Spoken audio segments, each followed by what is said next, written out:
Oh, what I need to do? Come up. All right, come easy. More. Uh-oh. I'm trying to work with you, honey. All right. Well, anyway, it's a Java truck is what it is. It's coffee.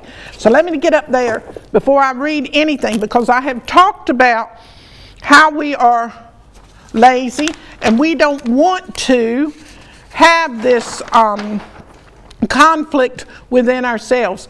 And I have talked about we don't receive anything until we are ready to face the conflict that is within ourselves.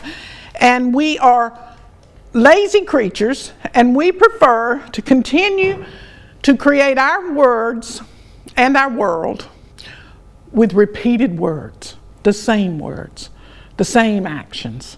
You know, we keep doing it. And then we complain about how our life is. Why? Because we do not want to honor that which is within us. We want to cancel out the motivating principles that we can't see, and we want to call it something else. In essence, we just want to stay where we are and hope we get by. Well, that's not good enough. Most especially when you're dealing with 42. Was rain 42? Yeah, I'm looking back there. 42, rain. The rain in our life. Let me see. Being lazy is the biggest waste of your precious time and vital energy. You are never so bored as when you are indulging in idleness. Wow. Well, this is telling me, we're never so bored as when we are doing nothing. You know, everybody wants to retire and pee off the back porch. But this is saying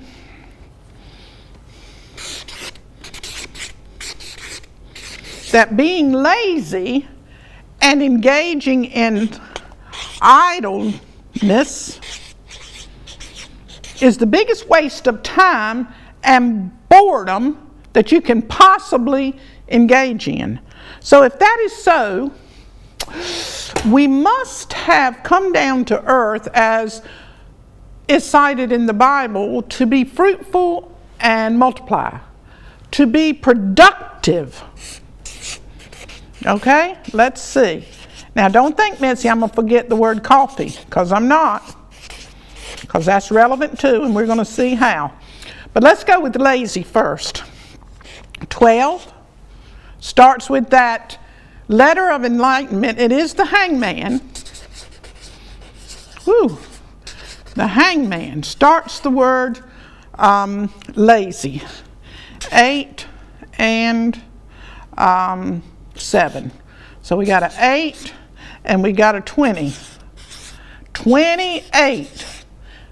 How many of y'all are familiar that that is my most favorite word in the whole wide world?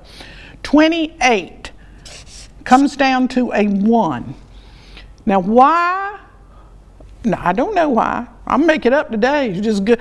I'm going to say something else today because I feel like it. 28, that deals with relationships and all of that sense of control and trying to be concerned with these 3 issues: sex, death, money. Now, if you're alive and you're human, these particular issues run your life. And they run your life through relationships. Because the only way you exist in any sense of the word is based on how you relate to others. Okay? Now, I will give you a secret about this 28. You approach, I'm going to do right here, sex. Okay? You approach sex, S-E-X, the same way that you approach food. What, Paula? I said you approach and engage in sex the same way that you do food. Oh, you think about death in the same way that you engage in your sleep patterns. Let me say it again. I'm talking about 28. I'm talking about lazy. I'm talking about that. You think about, contemplate, or push it out of your mind, whatever how you deal with this issue of death, and it is reflected in your sleep patterns. So far, we know that you approach food the same way that you approach and engage in sex. You contemplate, think about, push aside, worry about death, and it is reflected in your sleep patterns. How much of it, patterns, I left out that R. How about that? I left out that 18. I left out that moon. I left out that terror journey. That's what I left out. With, how about that? There's that word, mother. Okay? Paula, what do you mean I don't have no terrorized journey with my mother? Yes, you do. You were inside of her for those months, whatever months, 6 months, 8 months, 7 months, 9 months, 12 months. I don't think you were in there 12 months, 10 months, whatever you were. You had to break away from her. You were completely one with her. Everything that went through her, everything she felt, everything she ate, everything she thought, every lie she told, every place she visited went through the blood that went through you. When it came time for you to be born, you had to break away from her, but you were still connected to her in order to live. So it was a terrorized journey because you did not know, and you had to adapt very quickly and learn what you needed to do in order to be surviving. Remember when I talked about I love chicken? I love chicken. I love the taste of chicken because I want the chicken for myself. I love my mother because she's going to make sure that I stay alive. You see the semblance? You see the connection? Okay, we're always doing something that makes us grander. That's our motivating things, motivating impetus. All right, money. We relate to money to the degree that we lie. Okay? Ever how much we lie is how much we relate to the money, the issue of money. Now all of this was found in that number of 28. And it also went back to the word lazy. Okay? Lazy. So how lazy are we, Paula, as human beings? We relate to sex. We engage in sex in the same way we attack or consume or deny or measure or calculate or blow the top off the bottle with food. We consume food. We're ravished with food. We have to have it. But we also do the same thing with sex. Now, as life goes on, as I told you, these are spiraling journeys. Spiraling, going around on that wheel of fortune, going around, keep going around. So, what you felt about sex 10 years ago, you have a different idea about it now. 10 years from now, you'll have even more of a broader perspective. With food, in the same way. Can you enjoy food without feeling guilty? Can you embrace food without feeling you're going to starve or be deprived? Can you?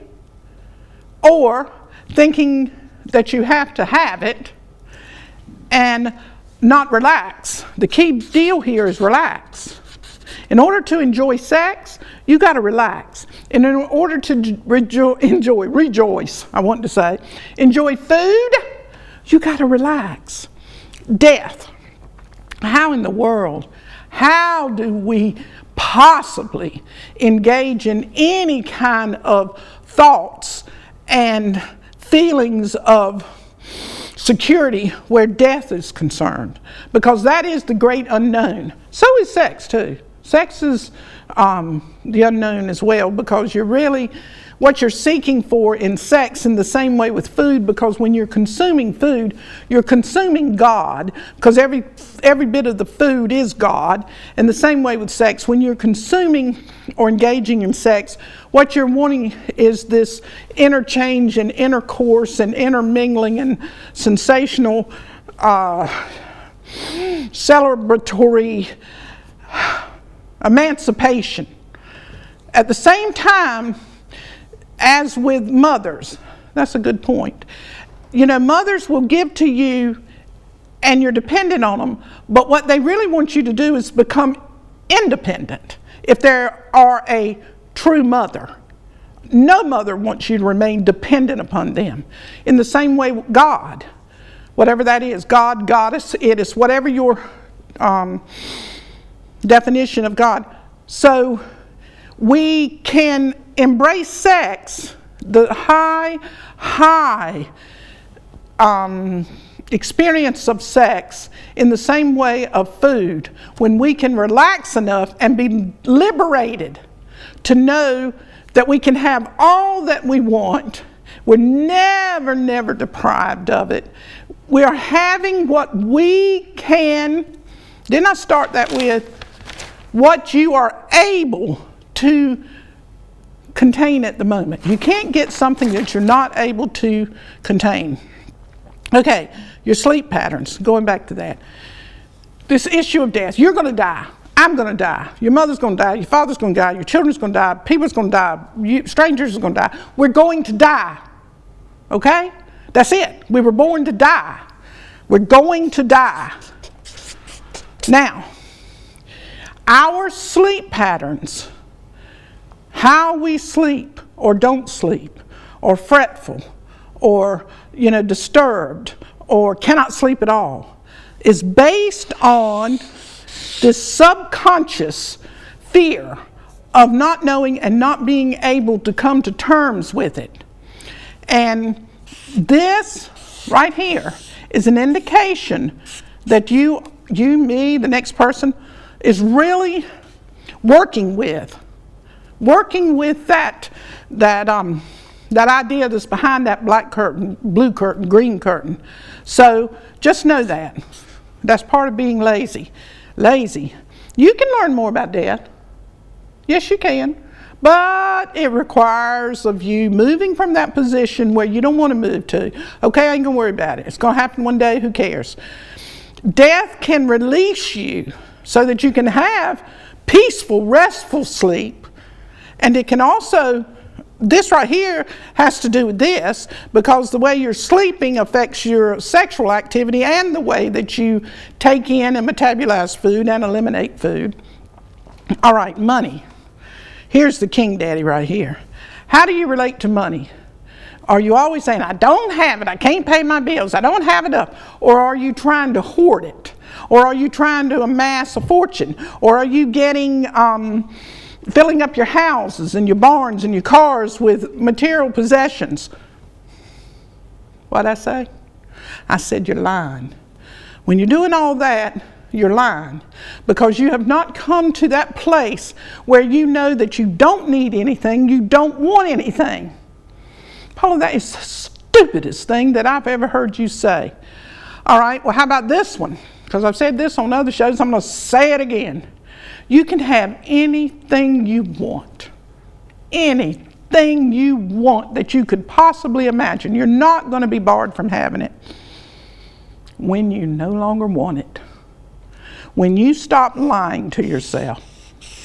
When you stop saying that money is the thing that will make a difference in my life. Money will make my life greater, will make me greater, will make me be able to enjoy life better, will make me able to have things, do things, say things, help people. Oh, help people. That's the biggest lie that you could possibly tell. You are not in a position, nor will you ever be in a position to help anybody. And when you help somebody, you have insulted them, because they have the same ability that you have to be able to do whatever it is that they are supposed to do. Thank you. How about lie and die? Spelled the same way. Let's see what lie is. It's that 12, the hangman. 9 and 5, so you got 14 and you got a 12. How about that? That's that 8 again. 8, strength. Your lies, no one knows your lies any more than you do yourself. Your lies reverberate in your ears all the time. Your lies, the deceptions that you're telling.